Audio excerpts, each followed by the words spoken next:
Okay,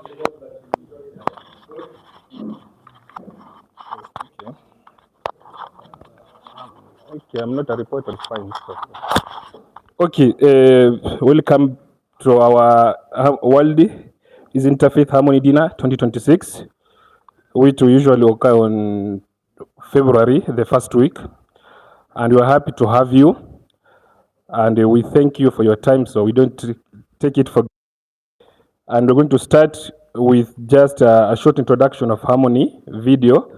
After which, now we'll give a brief introduction of why having this activity is an important among community people. Yeah. Maybe my brother here can start a short video.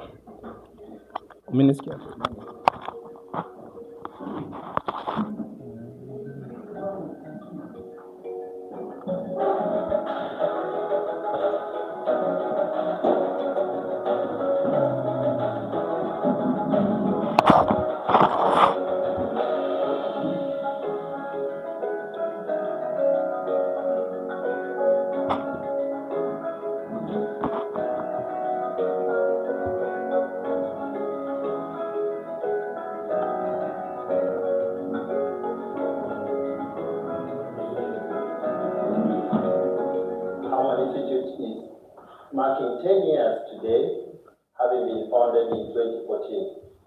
And when it was founded, that was at the time also different situations were happening in our country, where there was demand for interreligious dialogue, cohesion, coexistence, supporting different races, different religions.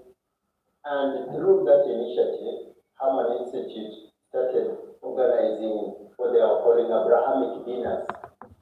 And therefore, one of the key goals of Harmony Institute is to build social cohesion and foster peaceful coexistence. Harmony Institute, Tangaza College, these are some of the institutions that have been promoting peace and cohesiveness among different faiths, regardless of their creed, their beliefs, and so forth.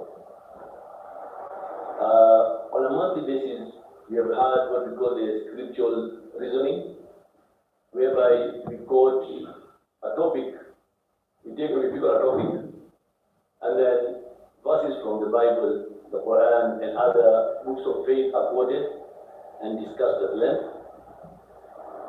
I have met lots of people, especially from the Franciscans and the Bahai Kumaris and other faiths, who have come together to try and understand that alongside our beliefs, can we live peacefully together? Scripture reasoning is a program where people from different faiths look at the issues which affect them, and then they come up with verses from the Holy Quran and verses from the Holy Bible which address this. And many times the verses are between 5 to around 7. And we encourage each and every person in the world to join scriptural reasoning, to join Harmony Institute, and to make sure that we make this world a safe place to live. In this few words, I call upon everyone to please come forward. And in fact, those of you who are still young, you can enroll yourself at Harmony Institute to learn what is it exactly that this institute offers that is different from others.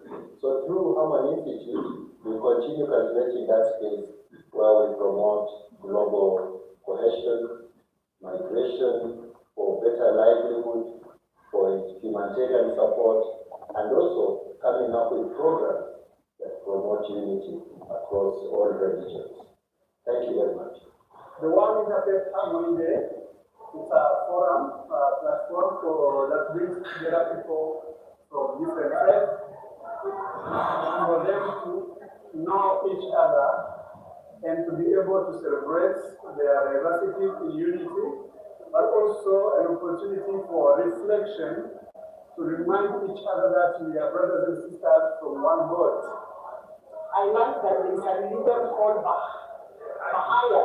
I've never known about it, but it also gave me a lot of joy to to learn that human beings are interacting, and people from different races, people from different ethnic backgrounds, people from different religions are coming together to celebrate their diversity as opposed to concentrating on what keeps them apart. The experience today has been very wonderful. It's been great to interact with people of different faiths, talking about the different feelings of interfaith dialogue in their religion. As Speaker of the Kapal said, we must celebrate our diversity because that is the way of God who created us, different so that we come to know each other. So it's beautiful to remember that every year that humanity is one and we share our common values and our shared values and remember that we are all one humanity. Okay, thank you so much. We'll give a brief introduction of why we're having this such activity. And after that, we're going to have some very few speakers who can also talk about the Interfaith Harmony Dinner. First, on behalf of the Harmony Institute, we are happy to have you again in 2026 as we mark our World Interfaith Harmony Week. We celebrate the beauty of our diversity and unity that connects all of us. Though our beliefs and traditions may differ, we share common values, peace, compassion, justice, and respect for one another. This day reminds us that harmony is built through dialogue, understanding, and cooperation. When we listen to each other and learn from one another, we move beyond differences and discover our shared humanity. Let us use this occasion to strengthen mutual respect, promote peaceful coexistence, and work together for a world guided by love, tolerance, and solidarity. And our first speaker is from Baha'i community, even though we saw from the video, a lady, they struggled to mention the name of Baha'i. So we are glad in order to have our brother, Mr. Hullens Odhiambo from Baha'i community faith.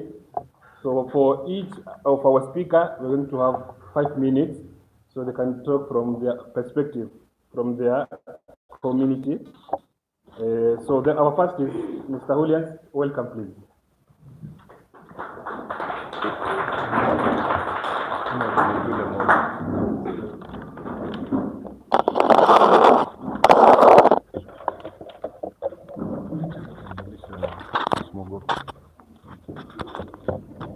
Hello. Good evening.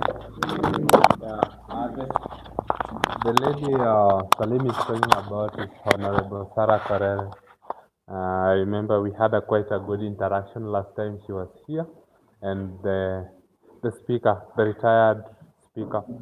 So usually when I'm coming to this interfaith dinner, one thing that I always find ourselves agreeing to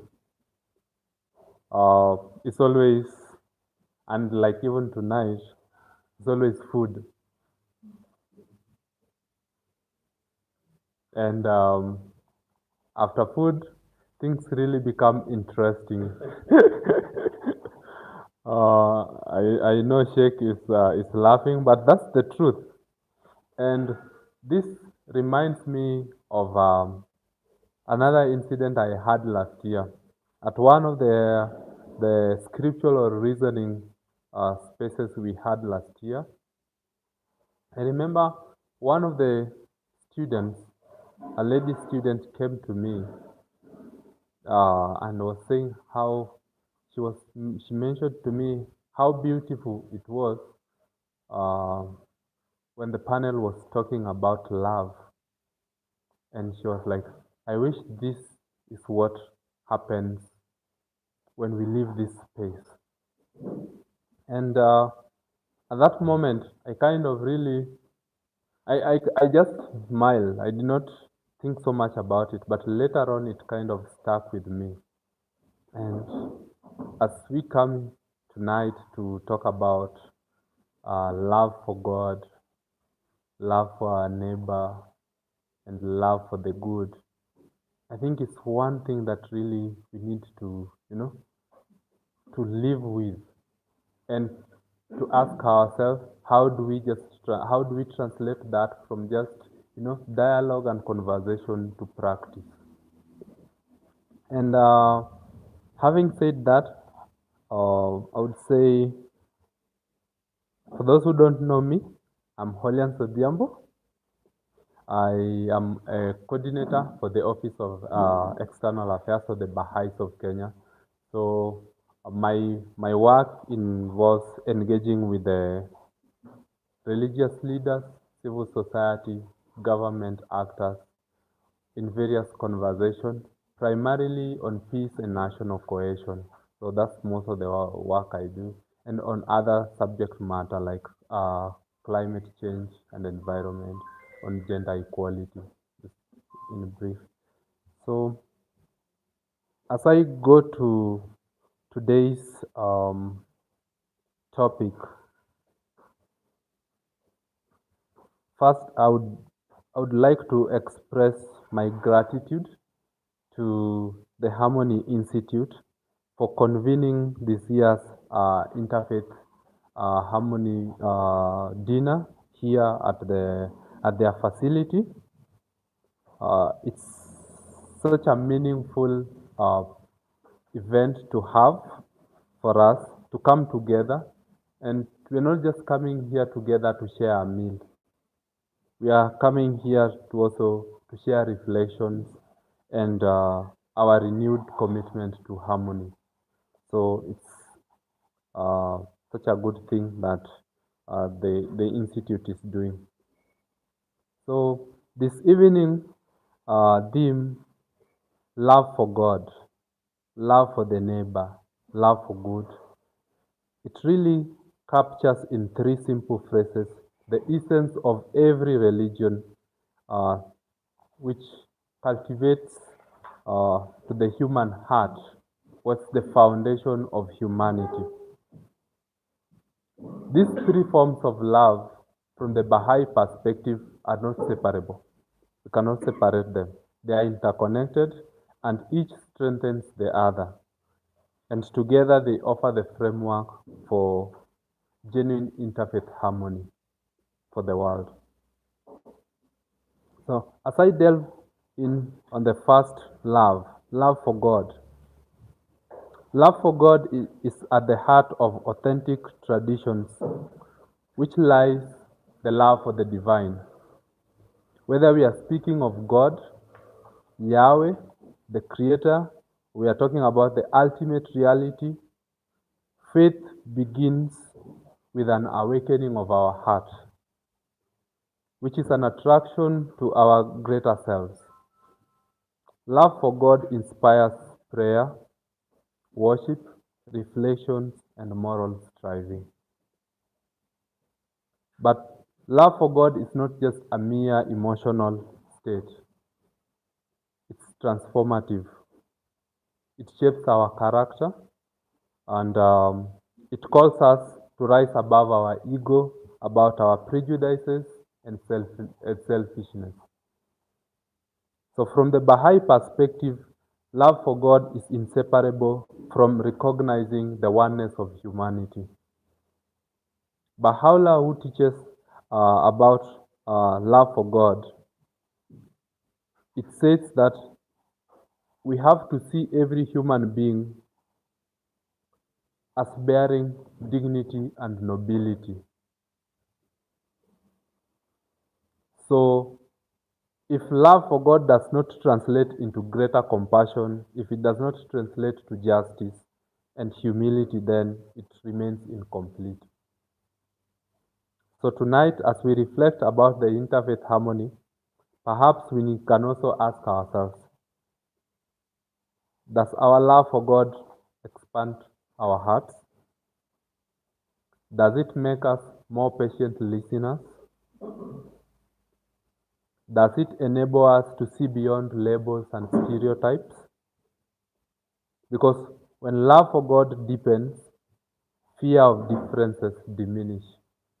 And that's one thing this institute has really done so well, that it brings all of us from different faith traditions and we sit together.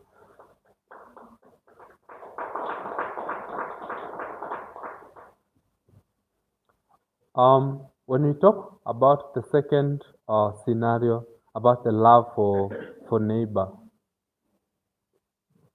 now the love moves outward. Because when we are talking of the love for neighbor, it's one of the most spiritual, most universal spiritual teachings. And across all faith traditions, we find the call to treat others as we would want them to treat us, to show kindness to strangers, to care for the vulnerable, and also to forgive and to serve the community.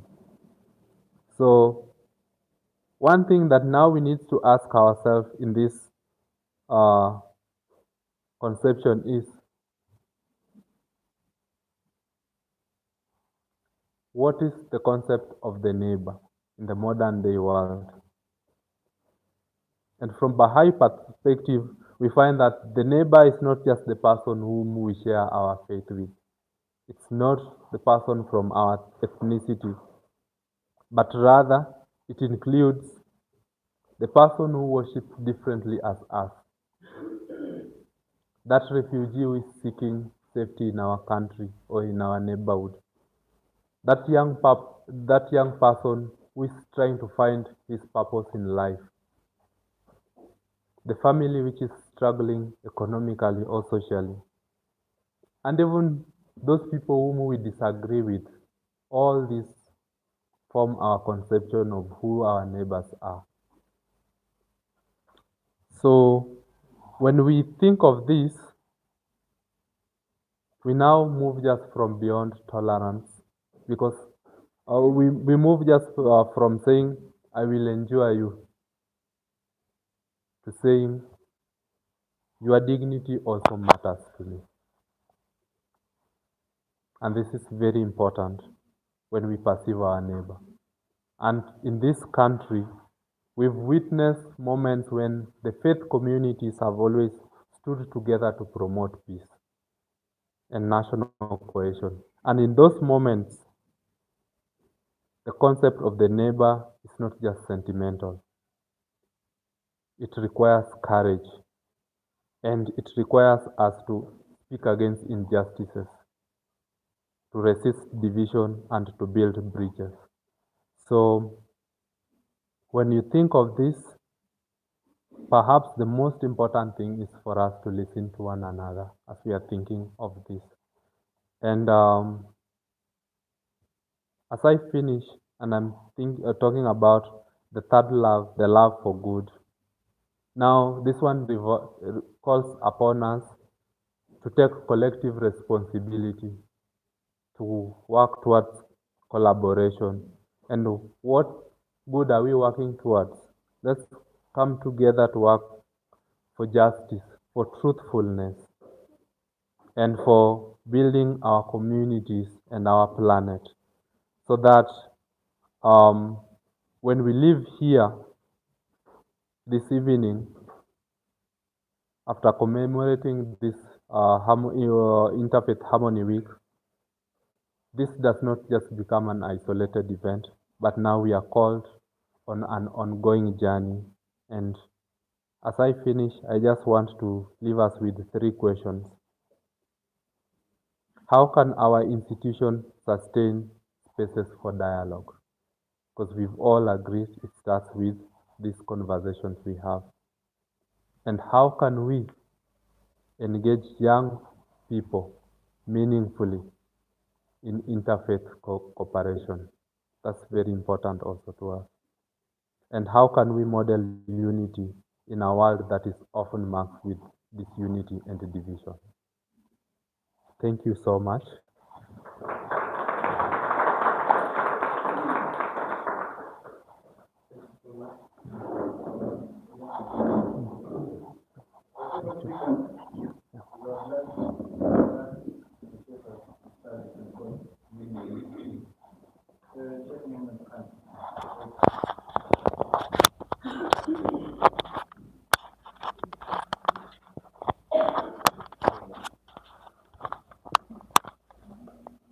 Assalamu ala man ittaba al-huda. Peace be upon all those who follow the path of righteousness. Can we say Ameen? That's the greeting that the Prophet taught us. When we greet our Christian and Jewish brothers, we don't say Assalamu alaikum. We say Assalamu ala man ittaba al-huda. Assalamu alaikum means peace be upon you as an individual. Assalamu ala man ittaba al-huda means peace be upon you, all of you, the group who is trying to follow righteousness. It brings the prayer not to just an individual, but to the whole community. Unlike between the Muslims, it's just between one and one.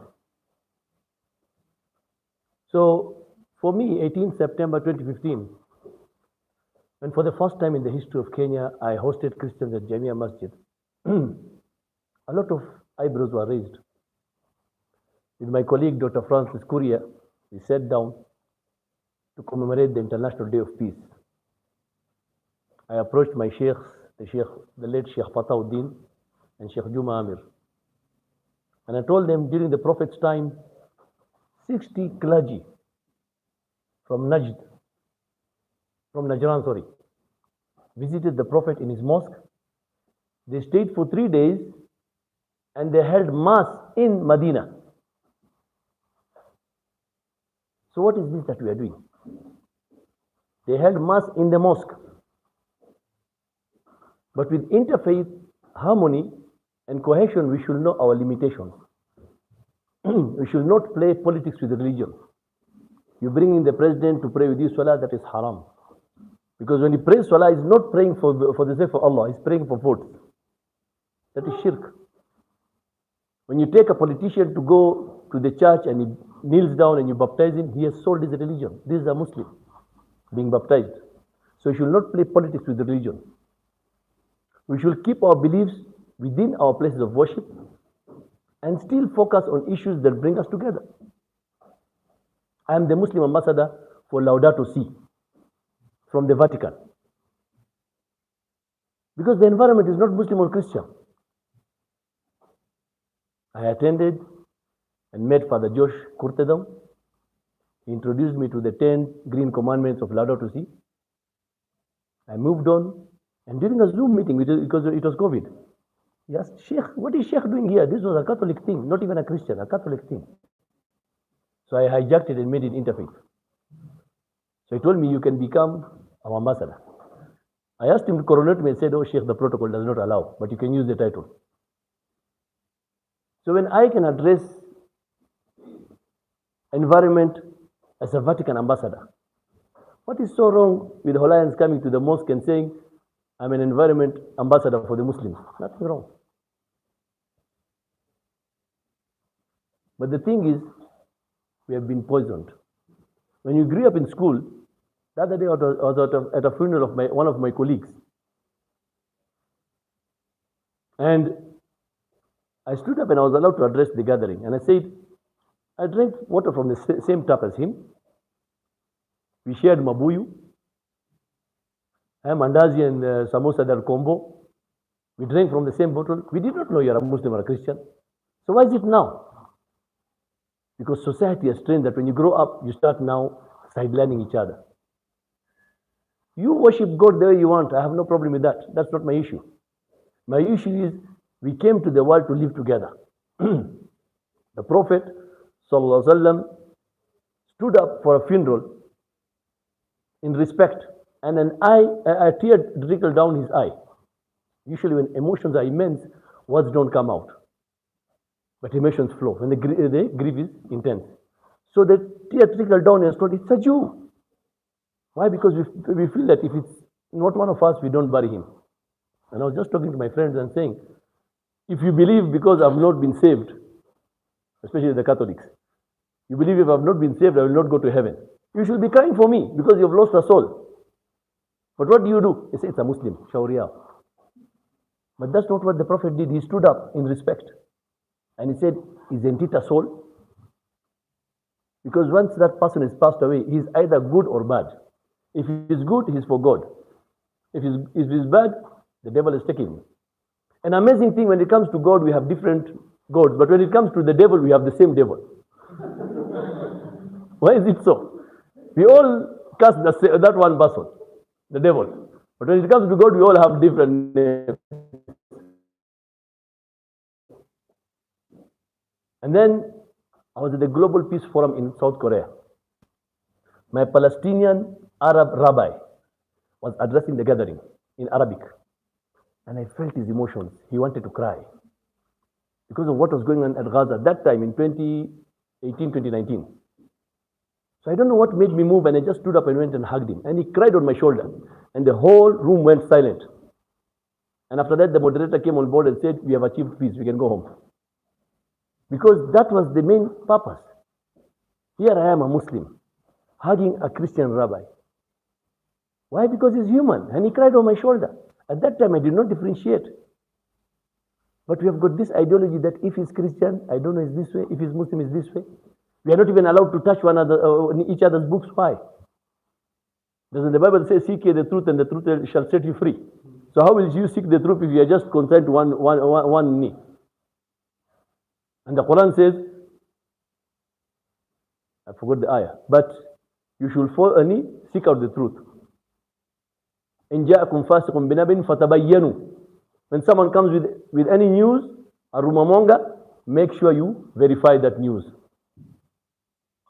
But this is the problem with us. Then I remember the case of Jesus. And how that man was traveling on the road, was attacked by robbers and left for the dead. And the rabbi passed him and said, I'm in a hurry. And the priest passed him and said, I'm in a hurry. And who took care of him? The Gentile. And what did Jesus say? Who is the good shepherd? This was a Gentile. Remember, the Gentiles were untouchables. But he took care of this person, paid for his bill, and on his way back asked, is he well? So Jesus asked, who is the good shepherd? Is it the rabbi? Or is this Gentile who took care of his neighbor? In Islam, your neighbors are 40 houses in front, 40 to the right, 40 to the left, and 40 behind. So the whole of Nairobi is your neighbor. Because the neighbor of your neighbor is your neighbor. And the Prophet had several non-Muslim neighbors who never complained about him. How you worship your God? Does it affect me? No. Who knows whether I prayed? That's between me and God. Who knows whether I fast or not? But the way you conduct yourself with others, okay, that is the main thing. I also remember the funeral of my elder brother, Father Haman. I carried this casket. And a lot of Christians were amazed. I carried this casket because this is my friend. I don't know whether he's a Christian or a Muslim. This is a man who used to sit here. Tomorrow I pass away and then I find Hollands has come to my funeral. If he doesn't come, is when I'll complain even more. Why? Because what are you my friend for if you're not going to come to my funeral? If I'm not going to escort Father Haman, then what was the relation? Was it just a fake hypocrisy? Was it just a show off? No. This is my friend who passed away. I got the news, reached there, carried his casket. There were a lot of people who could have carried his casket. But when I carried the casket, it had an effect on our Christian brothers. That a sheikh is carrying the casket of Father Haman. They realized that we are one. These boundaries are just set by us as humans. I did not go there and change my religion. No, I was still a Muslim. By carrying Father Haman, I did not identify my soul. In fact, I was more purified that I carried my friend to the last moment. But these are the things that we don't understand. In 2022 elections, I was on the dais with Orongi and the rest. Most of you, if you've watched, you saw me there. And after that, we went, and we in not for the religious leaders. Things had started erupting. 2022. Already on the roads, tires were burning. We were in Karen, in Bomas. We ran to this, I forgot the name, of one of the Catholic houses there. We had an interview, a press briefing, and we called out all of us, the Hindus, the Muslims, the Christians. We need peace.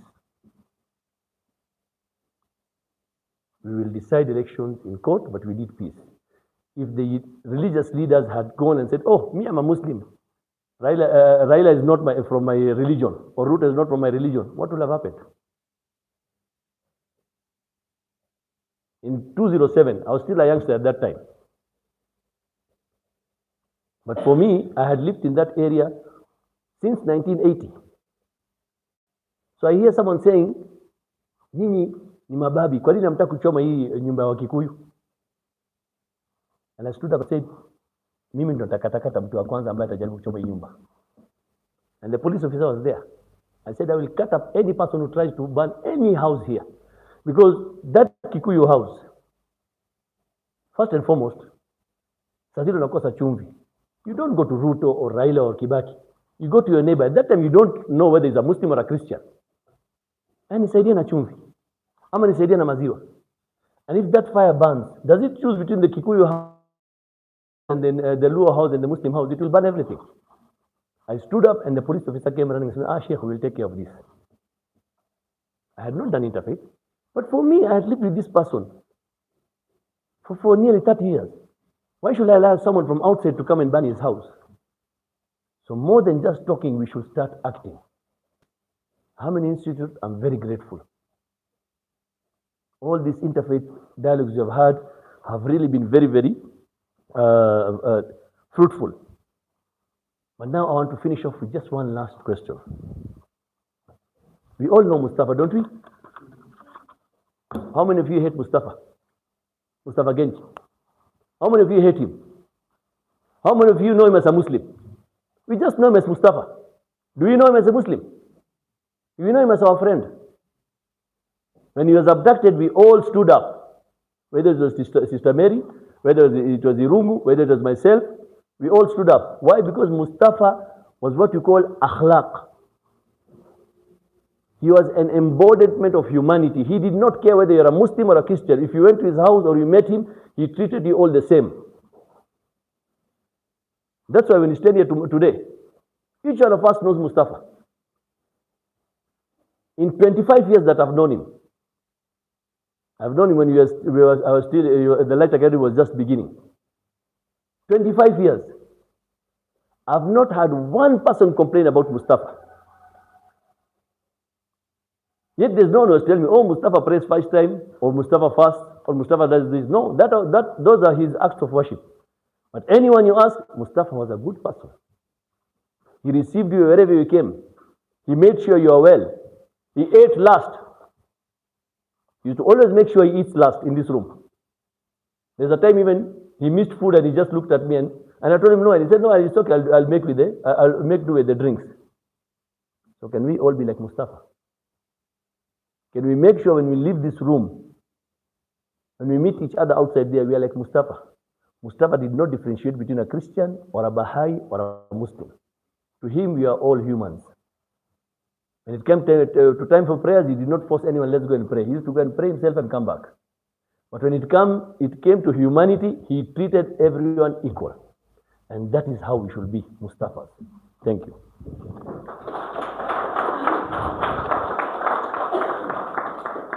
Thank you. We are going to see that. We don't call a high Christian and Hindu. What I learned from Hindu. Oh, sorry. So we look at in the Hindu Council of Kenya. Welcome.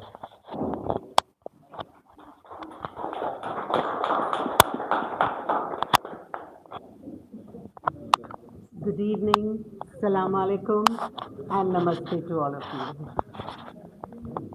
Okay, I need to have this one here. Beautiful speech.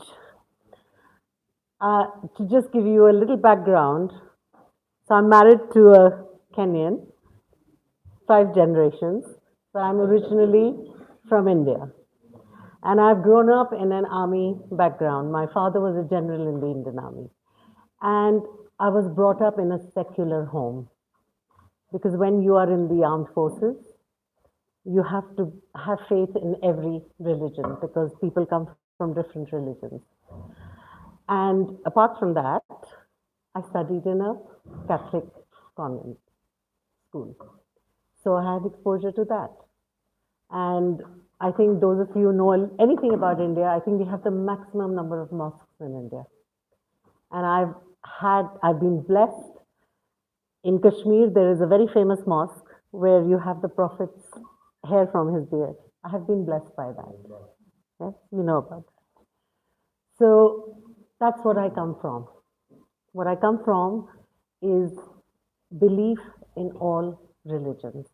And I'm lucky to be married into a family where we do not cross Mackinnon Road without going in to pay our respect. We do not pass the Gurdwara without paying our respect. My children have been taught that religion is all the same.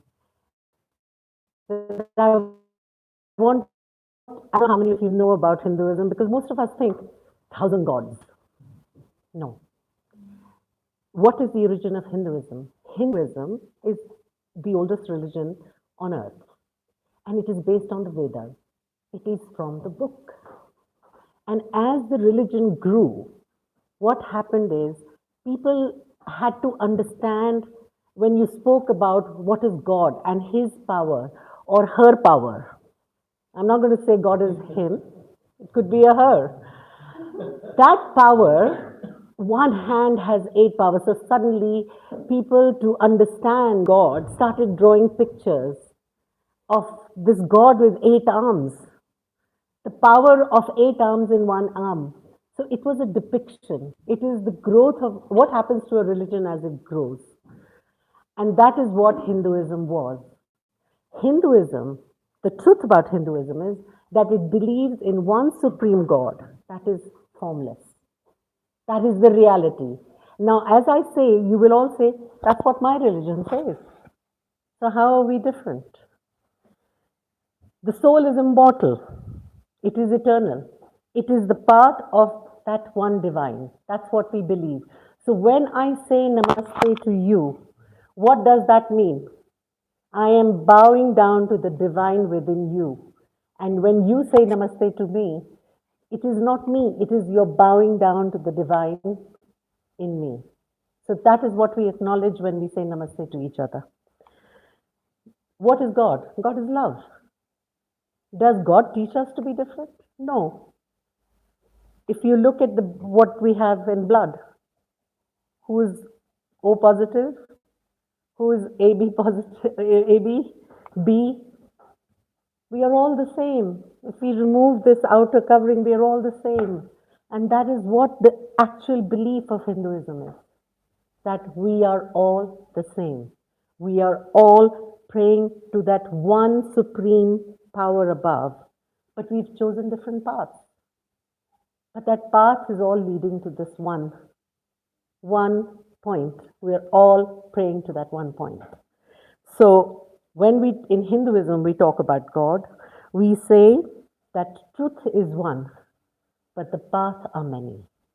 And all these genuine paths, these spiritual paths, they are valid, and that is the way to approach that one supreme reality.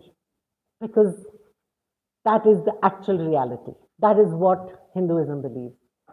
That the actual reality is that supreme being up there. So that is the belief in God. And I am sure if we all understand, you would probably be able to, people who preach the faith will suddenly realize that I don't have anything. What is the basic building block of every religion, whether it is Islam, Hinduism, Judaism, Baha'i faith, is all the same. The basic block is all the same. We are talking about non-violence, we are talking about truthfulness, we are talking about cleanliness, we are talking about how we should control our senses. Isn't that what all our book is teaching us? That is what is the message of that supreme being, which is there in Hinduism. And what I am quoting to you, what I am talking to you, is about Hinduism.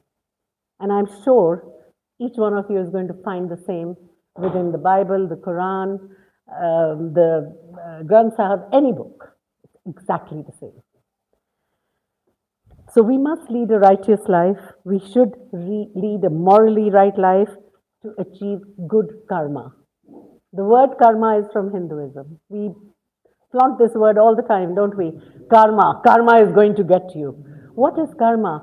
Means whatever we are doing here, whatever we do here has consequences. It is scientific. Every action has an equal and opposite reaction.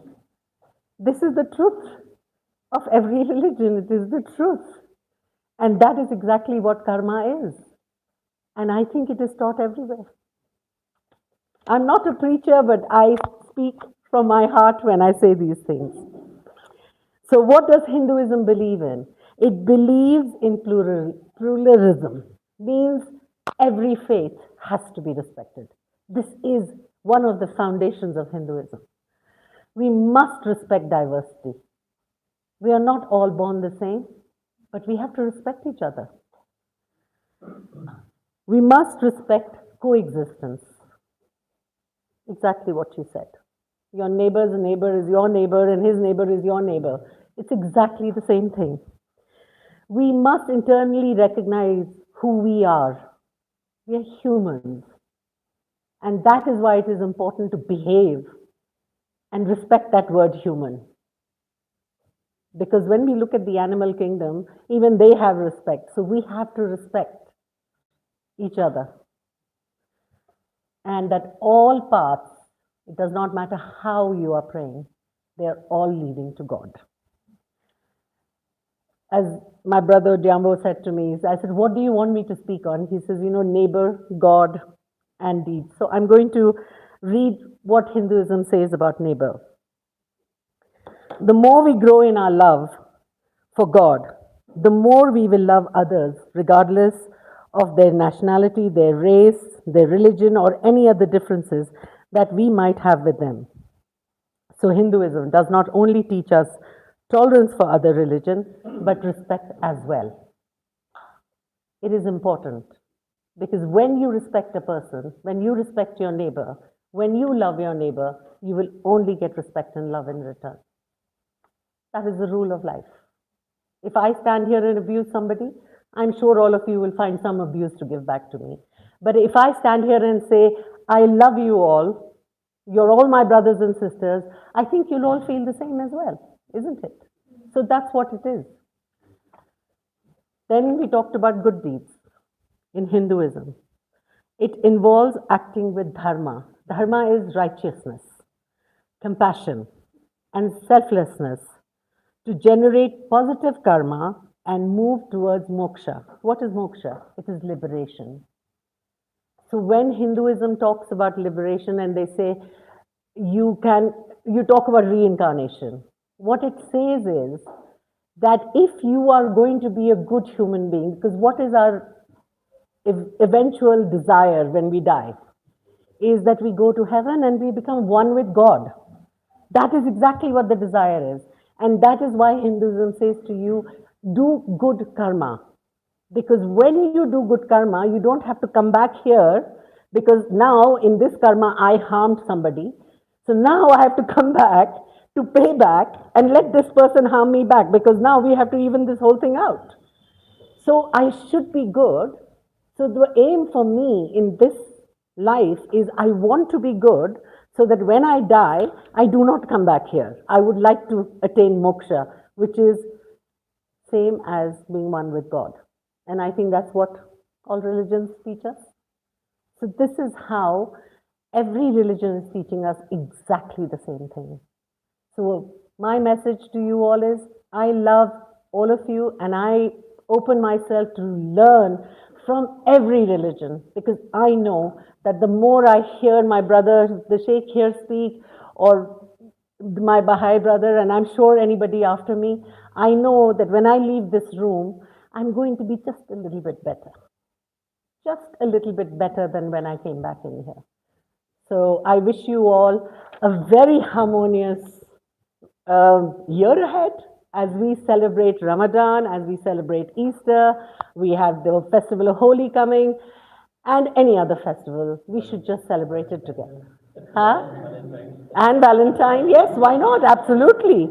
The day of love and Valentine is not only about taking your girlfriend or your wife out, it is about loving your children, loving your parents, your in-laws, just loving everybody. That's what it is. It's a message of love. And thank you so much. Thank you so much for inviting us here and giving us a lovely meal. I enjoyed it. I'm a Hindu. I know many were worried, what is she going to eat? We eat everything. So thank you very much for a lovely and wish you all the very best and a fantastic year ahead. Thank you. I thought you were giving it to me today.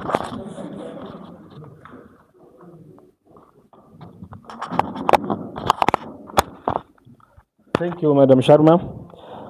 The last one is from our Christian brothers. I will gladly invite Father Innocent.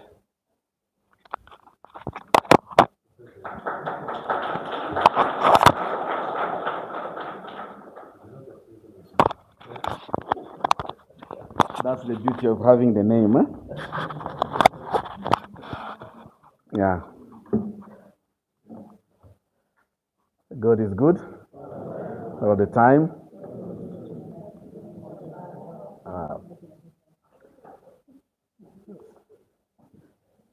I am a teacher and I don't want to teach you this evening. And I'm a preacher, so I don't want to preach this evening. But let me just share my personal experience and the journey towards harmony. Yeah. I belong to a religious congregation known as Missionaries of Africa, or White Fathers. I'm a real one, a real white father. Yeah. So we were founded in Algeria, 1868, among the Muslims. And when our founder took the seat of the bishop, and then the congregation was Muslim, the majority. And the first pastoral letter was addressed to the Muslims. And he said, I want to claim you as my children, And in fact, years later, there was a famine in Algeria, and they opened up, orphanage and then charitable works towards, the needy at that time. And that's where our interest first in dialogue with Islam started. So more than 150 years of experience of living among the Muslims, starting from North Africa, and then, of course, later on in the sub-Sahara. Yeah? More than 150 years. Yeah. And in Tunisia, we created an institute for the promotion of Arabic language and Arabic literature. Some years back, there was an unfortunate event. A part of that library was burnt, and the government of Tunisia put into money into it to restore. So it is because of the history and the value of that institute in Tunisia. Then we have an institute for Arabic and Islamic studies in Rome, the only Catholic institution which teaches Islam using Arabic sources. If you go there to study, you must learn Arabic, and you must translate text in Arabic, whether written by Christian or by Muslim, but you must know Arabic, yeah, in order to study that. Yeah, and then from there, we had what we call a pastoral program now to teach the missions of Africa and other priests on how to dialogue. on how to dialogue. We call it pastoral, yeah, to take care of, yeah. So it used to be in Rome. And then we said, why should we bring people from Africa to go and learn how to dialogue in Rome and then come back? Then we created two institutes, one in the French-speaking part of Africa, that is in Bamako, in Mali, and the other one is Tangaza, Irdis. Yeah, Irdis. Some of those who are here have been part of our summer school. Yeah, I can see you there. I can also see you there. Yeah, from the very beginning, the first summer school. Yeah. So the aim of this institute now is to train priests for the ministry of dialogue. For the ministry of dialogue, because dialogue is part and parcel of our mission. We cannot separate that. Yeah, we are only take care of the Christian. No, dialogue is part and parcel of that. So we have had quite a number of priests coming. We also had some sheikhs who have come, especially from the military, because they said that in the military they take care of each other. So we had one sheikh and two priests who came for 1 year for that program, and they went back to the military as chaplains and so on. So, and I happen to be the founder of the Institute for Interreligious Dialogue in Tangaza, as part of that history of the missions of Africa. And that's where we came into contact with Harmony since the very beginning. Yeah. Actually, the first one used to come and teach some courses together with Father Felix and so on. And Harmony has been part and parcel of us, as we have been also part and parcel of Harmony. And together, since 2021, we have a biennial conference on Fratelli Tutti, which is a global international conference which we hold during this week of the Harmony Week. So we have had three conferences, and the fourth one will be in 2027. Again, inspired by our religious leaders, the Imam Al-Tayeb and Pope Francis, when they met in Abu Dhabi, and then later on also Pope Francis issued his letter Fratelli Tutti, that we are all brothers and sisters. Now, here in Kenya, we have also played a role at the level of the Conference of Catholic Bishops. In 2018, Bishop Rotich came to us and said, please, can you help us to restructure our office at the Secretariat, where we brought together the interreligious and ecumenism together, what is called today as CIRDE, the Commission, at the national level. And now we have created also at diocesan level, and would like that to go also even to the grassroots.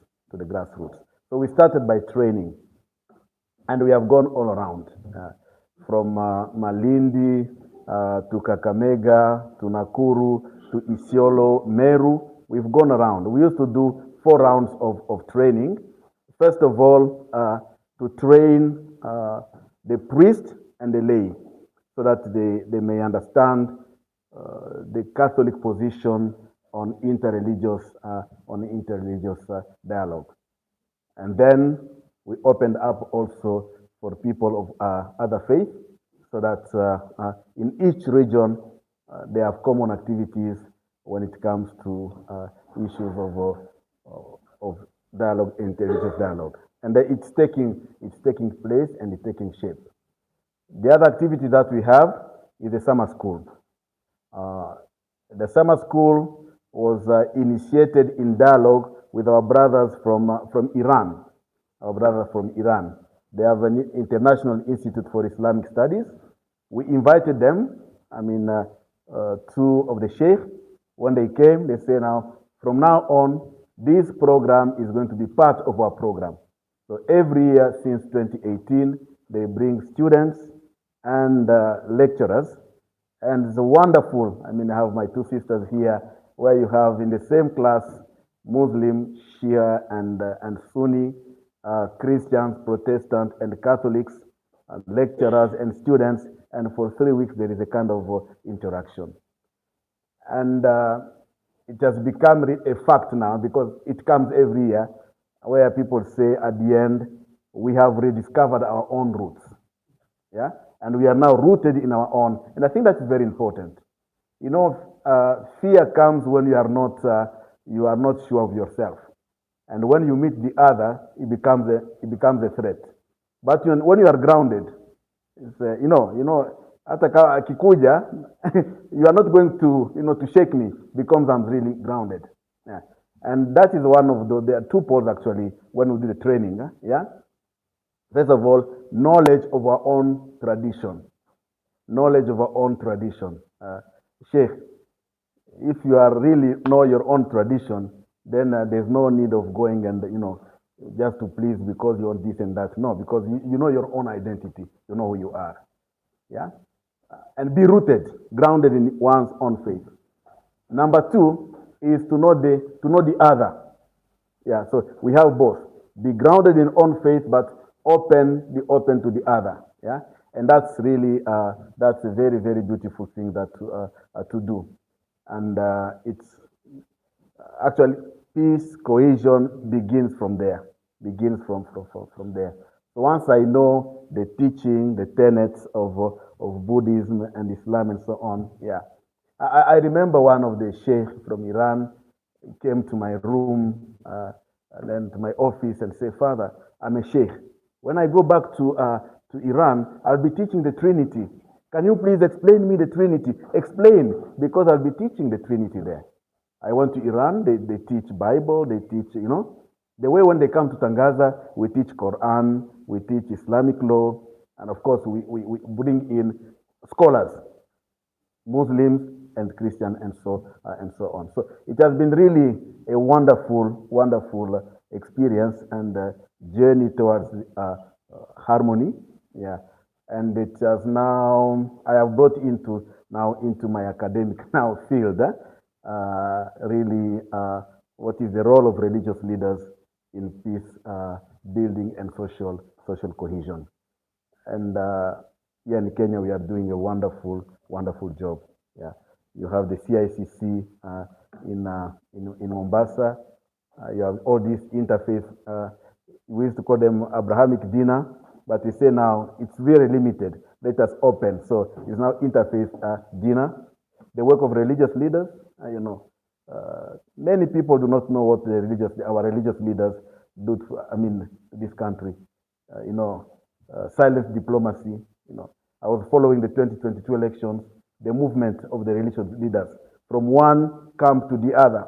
They even camped in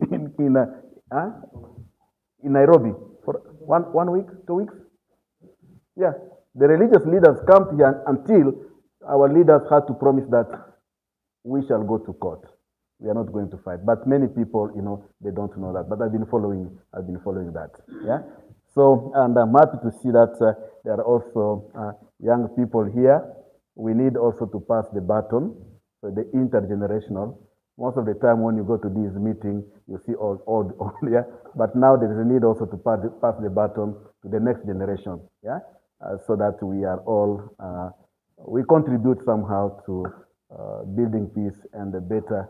Let us leave this world better than we found it. Yeah, and that is through harmony and interactions, collaboration, and so on. So those who like, our summer school is always in June. Yeah, in June.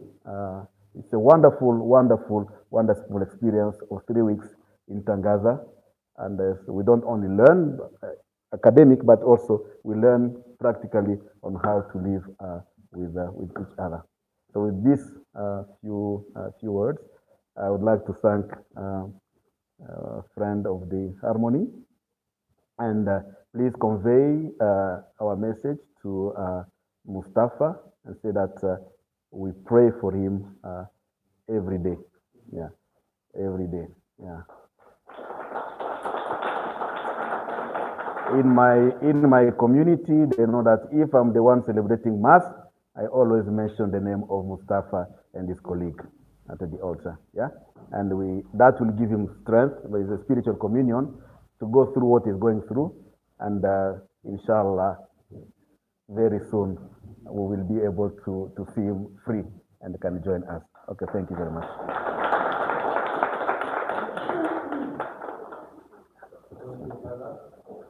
We need to have some few remarks from two University and also from ICK.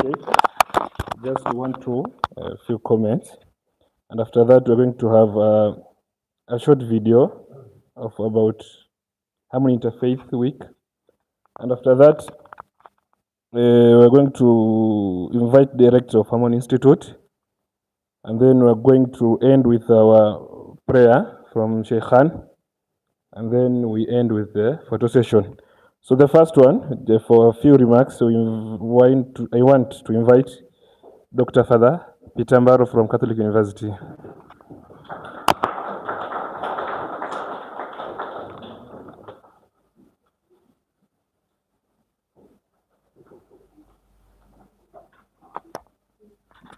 Good evening to all of you.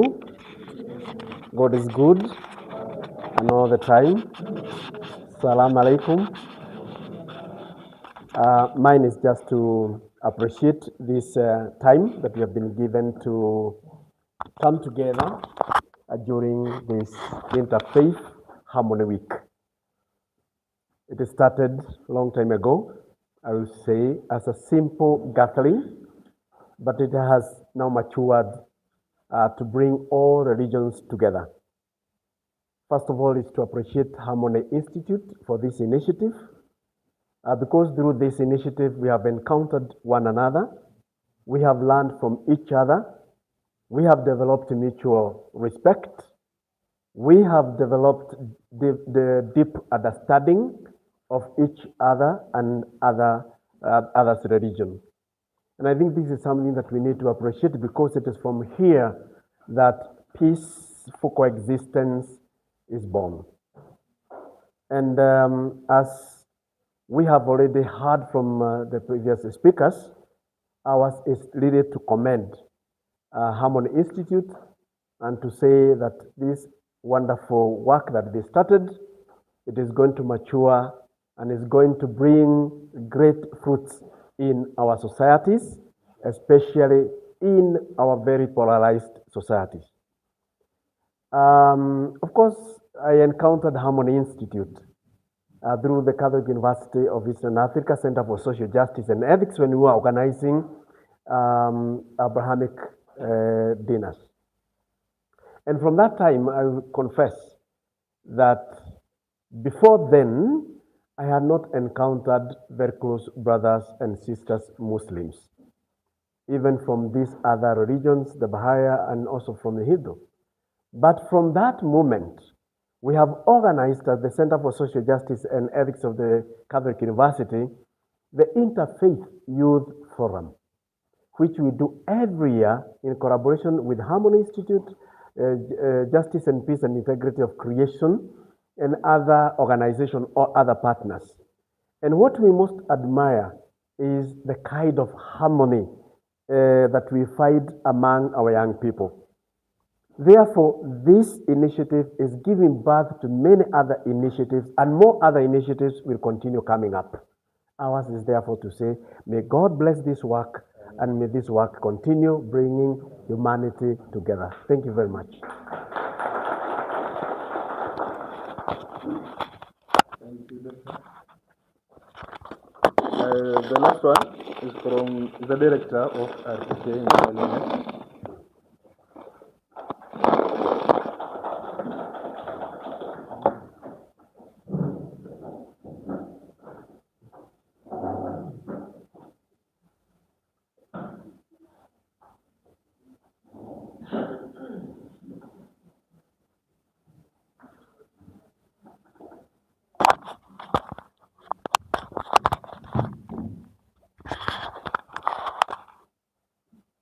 Good evening.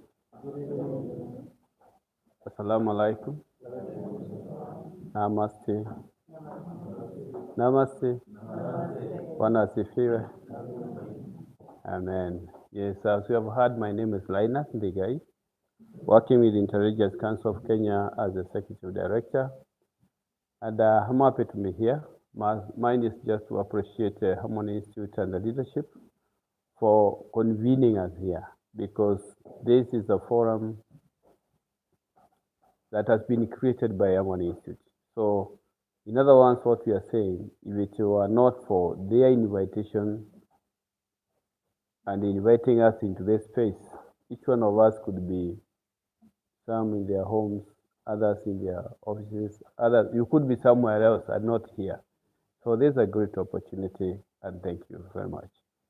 Mine is to say that interfaith harmony, as it is, interfaith harmony, they have Interfaith Harmony Week, and basically interfaith is a spirit of realizing that your faith and my faith have more commonalities than differences. The moment we realize that, then we live in harmony with each other. And the Intelligence Council of Kenya, being a body that brings together the main faiths together in the country, we believe that our faith or the different religions are just like families. Just the same way you come from your family, and I come from my family, the other person comes from their different family. Do we fight because you are not born into my family? Do you have any fight with someone just because you don't belong to the same family? No. In fact, you seek friendship. You seek fellowship with all, including those from other families. So in other words, what we are saying is, religion should not be a factor of division, but it should be uniting us. Why? The fact that you are religious, the fact that you belong or you believe in a superhuman being, just as I do, it's a unifying factor by itself. So, if whether you are Muslim or you are Christian or Baha'i or Hindu or a Buddhist, the fact is you are religious. You believe in a super being. You surrender your power to a superpower, and that superpower is God. Something else which I had yesterday in a discussion we were in, and someone was saying, no, leave Muslims alone. They, in fact, they don't believe in God.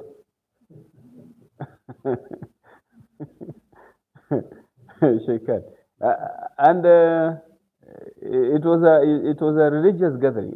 No, leave Muslims out of this. They don't believe in God. And I said, no, they do. Myself, I'm not a Muslim. He said, they believe in God. No, they believe in Allah. I said, yeah. Allah is Arabic name for God. So the lady was speaking in Kiswahili. So I said, so unasema mini Mungu, okay.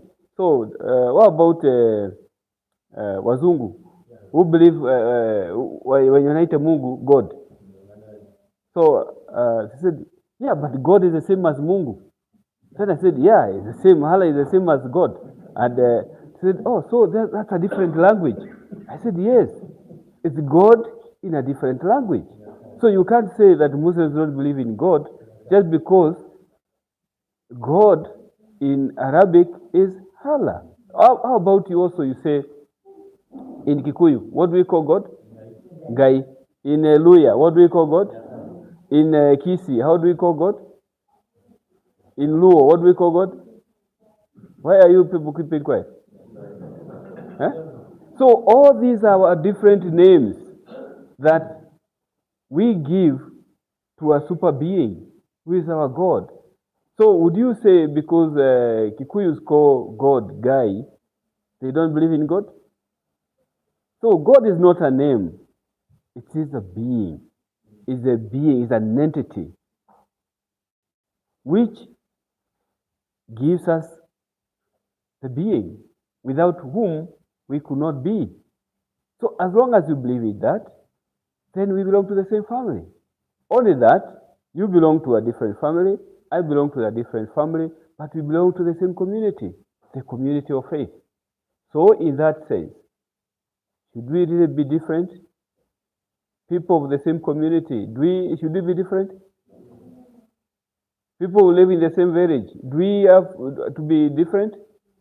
No. So whether you are a Luo, a Luya, a Kamba, would you say you are not a Kenyan?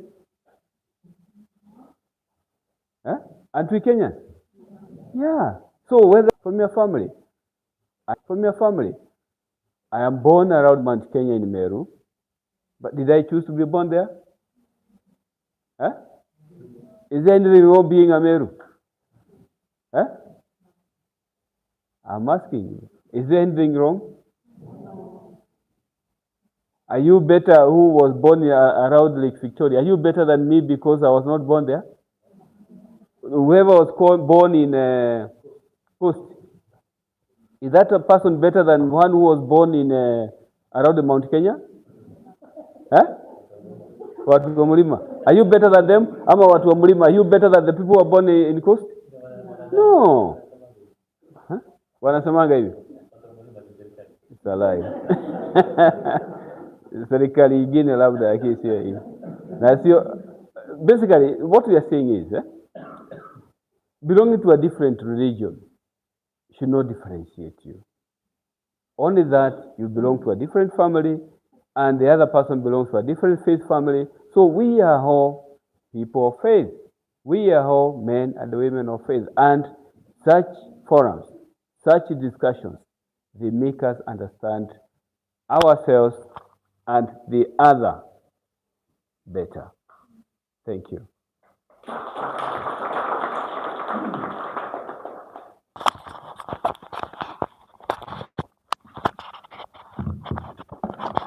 Thank you so much.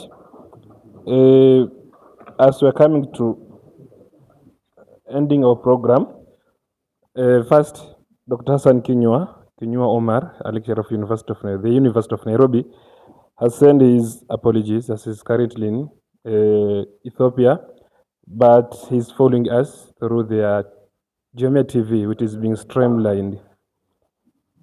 Now, we're going to watch a small video, sorry, not TV.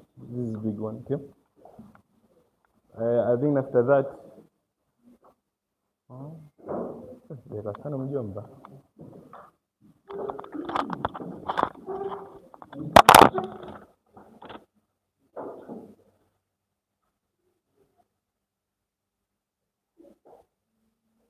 What if peace does not begin in nations, but in hearts that choose understanding over fear?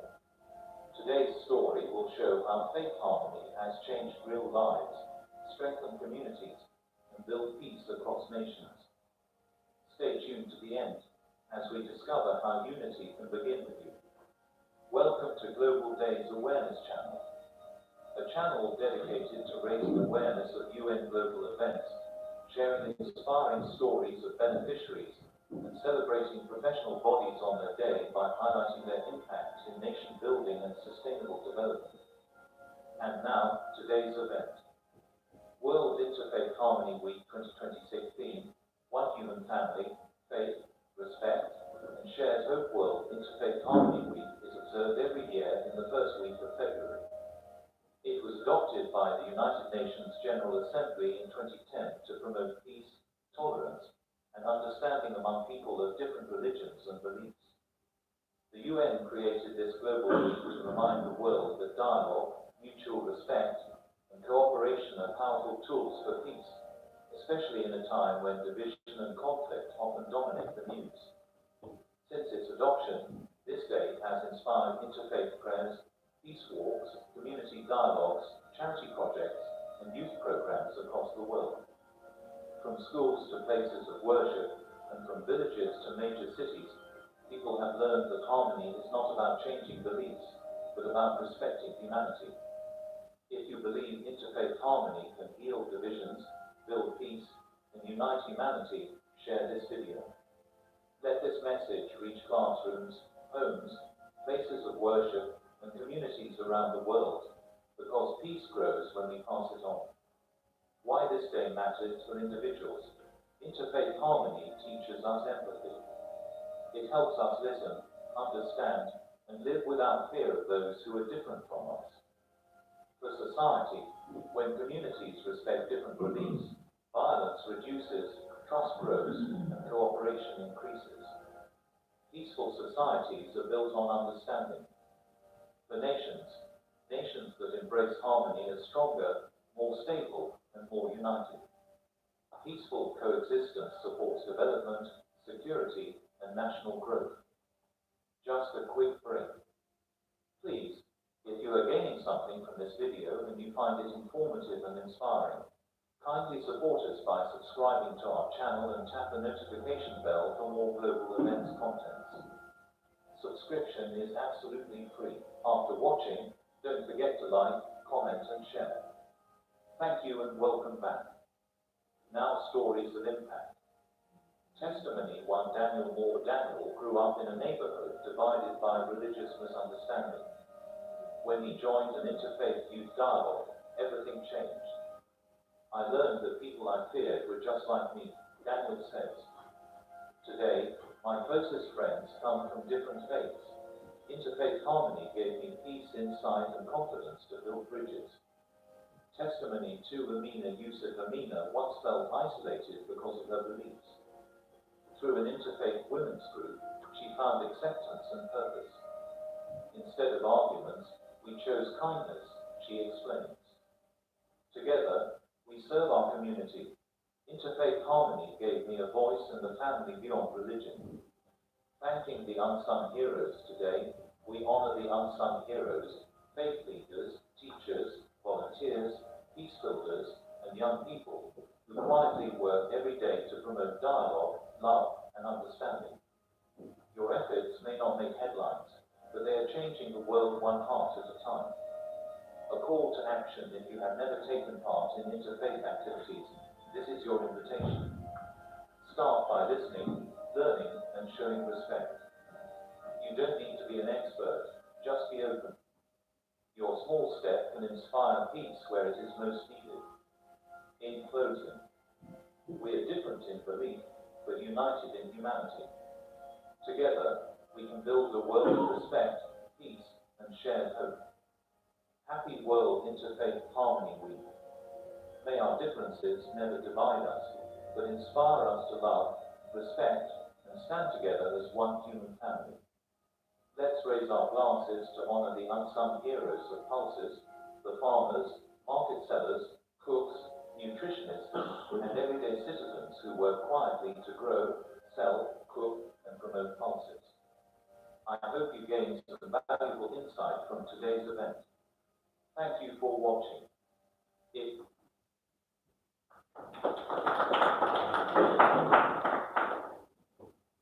you. So, our last standing guest, the chief, no, not the chief, Executive Director of Harmony Institute, Dr. Khan, will end up with the final remarks, and then we're having our closing dua by Sheikh. Welcome.